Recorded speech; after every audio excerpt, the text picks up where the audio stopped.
Hello everyone, welcome to back my channel. I hope everyone is having a wonderful day. Before starting the video, please go ahead and hit the subscribe button and give this video a thumbs up. Kyle shows Claire into the Abbott manse.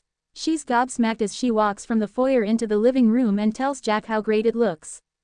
He says his wife deserves all the credit for that. They agree it still feels like home. Claire says it's warm, welcoming, and homey. Can't you see us living here? Kyle promptly asks her. Taken aback, his girlfriend asks if he's serious. He admits his mom has been gently pushing for them to move in, so he thought he would throw it out there. This becomes awkward, so Jack announces he has to go and meet with his brother. On the way out, he assures Claire that she'd be very welcome in the house. After Jack has departed, Claire asks Kyle if he's changed his mind about them finding their own place. He hasn't, but it will take time for them to find the right place and he doesn't want to delay living with her. He points out it would also be good for Harrison, who could get adjusted to their new dynamic. I wasn't prepared for things to move this quickly, she admits. This is a big transition for her, very new and a little scary. Kyle wants it to be smooth and uncomplicated. That's why he thought living there could be ideal. Claire was hoping she'd have more time with the family she is still getting to know before moving out. She admits that her parents were a little shocked that this is happening so fast. Kyle assumes Claire is also worrying about Victor's reaction. She insists no one will bully her, but she wants her family to be comfortable with each choice. If they move in with Jack, it will make things harder. Kyle concedes he got overexcited. She's touched that he's so eager to live with her. They agree to stick to the original plan to find the right place. Claire promises to tell her grandpa her plans. They kiss. When they go into the dining room, he pours them some wine. Kyle explains that Harrison hasn't seen the new house since he's with Summer tonight and mentions Diane is at Jabbit for late meetings. Claire points out they have the house to themselves. He puts down their glasses and they start kissing before running up the stairs. Victor frustrates Michael. Michael arrives at the ranch to clear up a few things with Victor. He reminds him that Diane already suspects him of going after Jabbit. The lawyer explains that Matheson, the spy they placed at Jabbit, is giving off weird vibes. His boss asks when he got into vibing. Michael explains that Matheson dropped off the radar for a while but then came back, deeply apologetic, and claimed he'd had the flu. When he told his story, his voice was shaky, and he sounded scripted. Michael's other spies told him Matheson was never out sick. The lawyer suspects that someone could have turned him.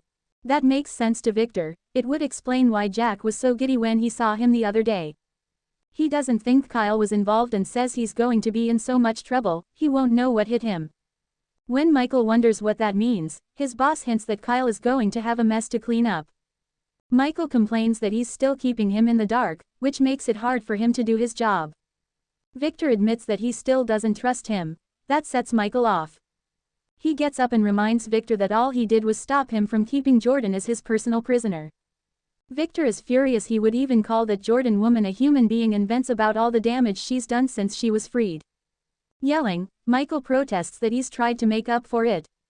He's been at his side every day since he was shot. How can he still question his allegiance? You want to know why? You are trying to control me. You are trying to put up guardrails to my actions. Victor exclaims, insisting he knows what he's doing and that Michael is out of line. You feel in the vibe. The vibe is that I'm pissed off. Victor taunts. His lawyer says he should be thanking him. He realizes the chances of stopping him are zero, but he will still try to prevent him from making a mistake. When Victor's phone rings, he says he needs to take it and orders Michael out, barking that he'd better take care of that Matheson guy. Michael bolts for the door and immediately sends Jack a text, requesting that they meet. Lily refuses to trust Audra. At the athletic club, Audra tells Lily she doesn't like her, suggesting that she has been keeping something major from the family. She's been doing her best to atone for her deviations. Lily accuses her of trying to steal the company out from under them. If she's out to make amends, she has a lot further to go. Audra suspects that she's trying to push her buttons to make her act out and cause a scene. Then she could go to Nate and tell him all about his crazy girlfriend. They cool off and Audra asks if Lily can meet her halfway and they can establish some trust. Lily says that explaining her past with Holden would go some way. Noticing that Holden is sitting at the bar and staring at them, Lily comments that nothing about his connection to Audra seems casual. Audra insists it was nothing but a brief fling. Lily rehashes how she let Nate meet with her ex when he was calling himself Damien and said nothing. Once again, Audra rationalizes all that and claims that if she'd come clean, it would have scared Holden and Damien off. None of this is working on Lily, who is sure that someone is encouraging Holden to stick around. Repeating that she's not responsible for whatever Holden feels, Audra wishes Lily would drop this and trust her. Lily wishes she could, but someone is coming for the family again, so she can't. Assuming she's talking about Dumas, Audra says she has nothing to do with him and she's grasping at straws. Lily accuses her of being evasive. Audra thought they could have moved past all the disdain and distrust. She's not part of some sinister conspiracy and she's not going anywhere. Lily isn't expecting her to. Getting up, Audra declares that the wall Lily and her family put around themselves is pretty thick, but she still intends to get over it. Lily grills Holden about Audra. After Audra exits, Lily heads for the bar and asks Holden what he and Audra are hiding. He's sarcastic. She doesn't appreciate it and accuses him of dodging questions. They talk about Audra finally getting serious with Nate. Holden claims he's happy for them but guesses Lily really isn't. Offended, Lily tells him not to pretend he knows who she is. Seeing that he is already on the periphery of everything going on with her family, Lily warns him to keep it that way. That sounds like a threat to Holden, who reminds her he was just minding his business when she got in his face. He assumes she enjoys exposing people. It must make her feel superior. A shrink would have a field day with her. Lily says he's just a barroom charmer with a line of BS. Winking, Holden tells her he's usually not wrong when it comes to reading women and walks out. Jack and Billy discuss issues with Phyllis. Jack joins Billy in the jazz lounge. Billy is in a good enough mood that he's buying. Jack orders a single malt and they catch up on Tracy settling in with Ashley in New York.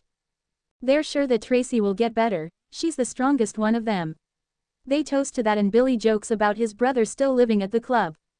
Jack explains they just moved out. He says the remodel is great and even their dad would approve of it. He goes on about how Diane is even doing a great job with Jabot Classic. The naysayers will soon be eating their words. Jack asks Billy how things are going at Abbott Communications and whether Dumas has been in touch again. His brother says he hasn't been, but everything is on track. Billy admits things haven't been going so well with Phyllis. She's been pushing hard to bring her son on board, but Daniel isn't interested. It wasn't the right fit, but she pushed for it anyway. Now Daniel is out and his mother is freaking out. Her energy is all in trying to bring her son back and Billy is starting to question how to move forward. In the past, Phyllis could deal with a lot. But after all her recent traumas, she's changed. It feels like she is using her son to have something to focus on. As much as Billy sympathizes with her, he worries about what it will do to the company to wait on her recovery. Jack is on board with whatever he chooses to do about Phyllis. It's his choice and his company. Billy appreciates his support and faith. Jack is sure he will make it all a success. He teases his brother that he may want to move back into the house when he sees it. Michael has a surprise meeting with Jack.